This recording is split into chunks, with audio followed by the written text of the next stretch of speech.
But I think what I see is that there is something fundamental that has arrived in the realm of relationships. And it means that and this is, to me, less than 100 years ago. So I don't go back that far. I think if you look at friendship, it hasn't really changed too much in the last 100 years. If you look at sibling relationships, plenty of relational systems that have rather stayed loyal to their form.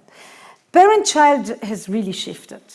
But romantic love, the couple, that is a unit that has just gone through a massive transformation. And we used to live in communities. And when I say we used to, I'm thinking in contrast to the dominant model of the United States and the West of Europe and Western societies.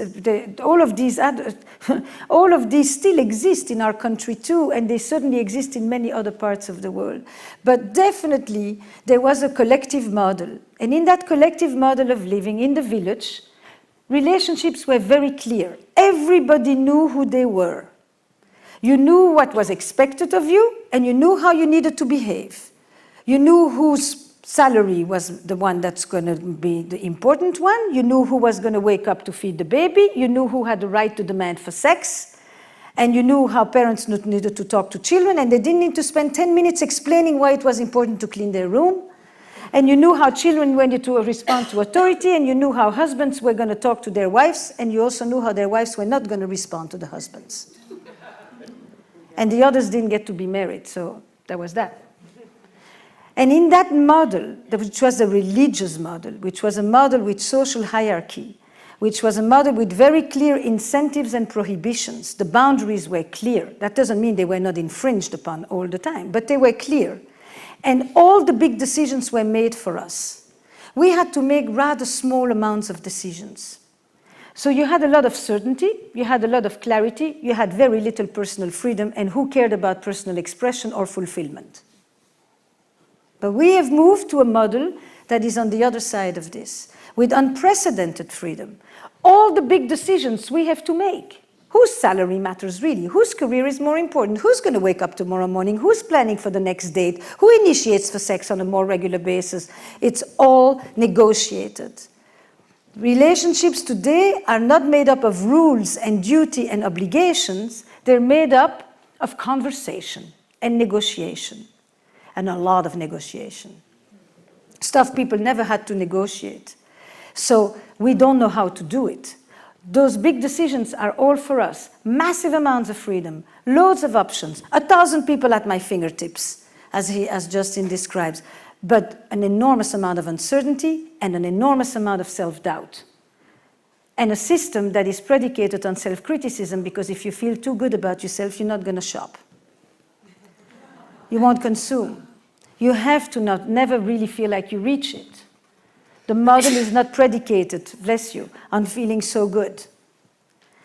And that, I think, is the first thing that has fundamentally shifted in the realm of relationships. That's number one. Number two comes to marriage. We used to marry basically once. And marriage was the primary form of committed relationships. And basically it was one time for life. And if you didn't like it, you could always hope for an early death. Yours or the others, but somebody had to go.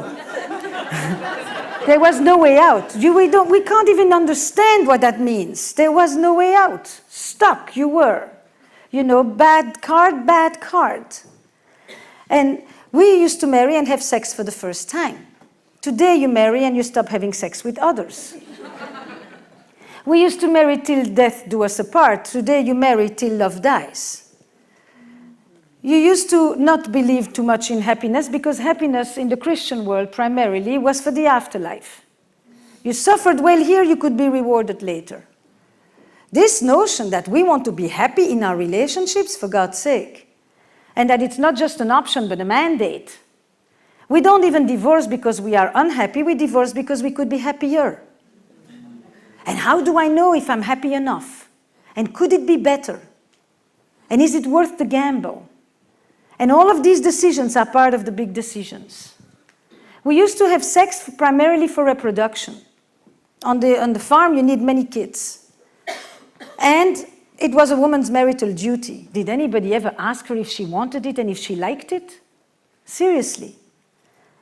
This gathering where we are together here, men and women, thinking about radiant intimacy and sexuality and orgasm and energy, and I mean, I try to imagine, not my grandparents for sure, my parents, none of these people would have ever known this was possible.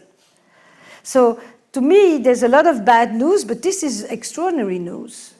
The fact that we can even do this, you know, that we even have the privilege of being able to not have to deal just with survival needs, so that we can actually think about the quality of our erotic connection. And I don't mean erotic just in the sexual sense. You know, we got blessed with this thing called contraception, because the woman working outside goes together with contraception. These two had to go together. If she just went outside but she still had too many babies, she couldn't have done what she did. This democratization of contraception changed everything. To me, that is the second revolution. The agrarian one, and then contraception. The internet. But the internet is changing lots of things, but contraception changed something massive, fundamental. For the first time, we could separate sex from reproduction. For the first time, women and men could experience sexuality without the threat of mortality. For the first time, we replaced duty with desire. For the first time, we are thinking about sexual bliss as our due. For the first time, we actually, as our due, and certainly within the context of romantic relationships, which today are often committed relationships. You don't have to go outside of your committed relationship for the romantic love, which is what we've done for centuries, throughout all of history. Adultery was the place for love, because marriage was way too mercantile and way too mercenary to have that be the place for passion. So that was a pragmatic arrangement, and romanticism took place somewhere else. Then we brought love into marriage, and marriage became a romantic arrangement. And then adultery became the betrayal of that thing. Then we brought sex to love. Now we connect marital satisfaction with sexual satisfaction. Whenever did we do this? Marital happiness related to sexual satisfaction, that's a revolution of a paradigm. You know, and we take all of these things so for granted, right? Intimacy used to be that you work the land together, and you deal with the vicissitudes of everyday life, and you deal with the droughts or the rains or the convivencia. It was really the sharing of daily life. Intimacy today is intimacy. And intimacy means that what I'm sharing with you is not my herds. My dowry is not material. My dowry is my internal life. That's what I come to share with you. My aspirations, my anxieties, my worries, my wishes. And when I share them with you, I want to feel that you care about who I am, what's going on inside of me, because I'm a creature of meaning, and my sharing it with you is giving it a meaning. That's why we call it significant other. This whole notion of bringing oneself to someone to create that kind of intimate connection with one person with whom I'm going to momentarily transcend my existential aloneness. Why? Because I'm asking today from one person to give me what once an entire village used to provide. Because with you, I want to experience everything traditional relationships were about. Companionship, family life, economic support, and social status were probably the four major aspects of committed relationships, of long-term relationships. I still want all of this, but I also want you to be my best friend, and my trusted confidant, and my passionate lover, and my intellectual equal, and my co-parent, and the person who is going to help me become who I want to be. It's the self-actualization model of marriage, as Eli Finkel calls it. You know, it's not just, it's on the Maslow ladder. It's no longer for survival. It's not even for belonging and meaning. It's for self-fulfillment and self-actualization. That's why the slow model is so crucial. Because the slow model doesn't happen at 18, it happens at 28. And at 28, I've already worked on my identity. I've already defined myself. When you choose me as a recognition of my authentic self. That's a whole different story.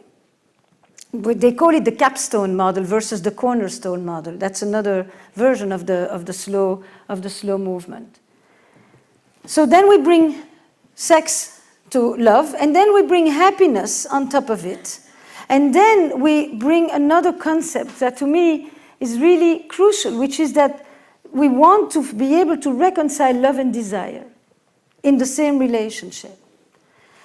And love and desire in the same relationship is also a reconciliation of two fundamental human needs, which is that we, on the one hand, have a need for security, for stability, for anchoring, for reliability, dependability, all the stuff that gives us the oxytocin, or that is connected to the oxytocin.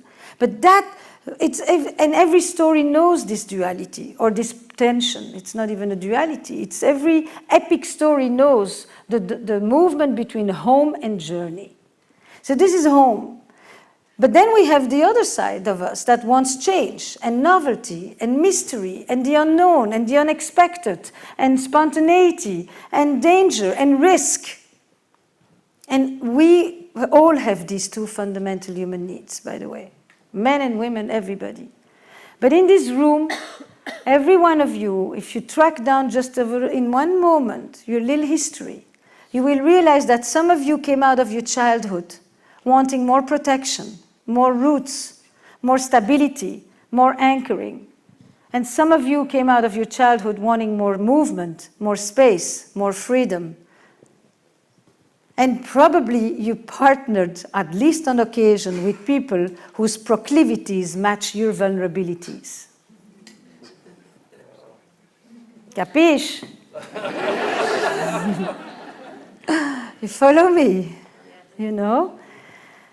So we want this reconciliation, but sometimes instead of dealing with the two needs inside of us, we kind of assign one part of it to another person, which at first we find intensely attractive, and then we find it intensely threatening.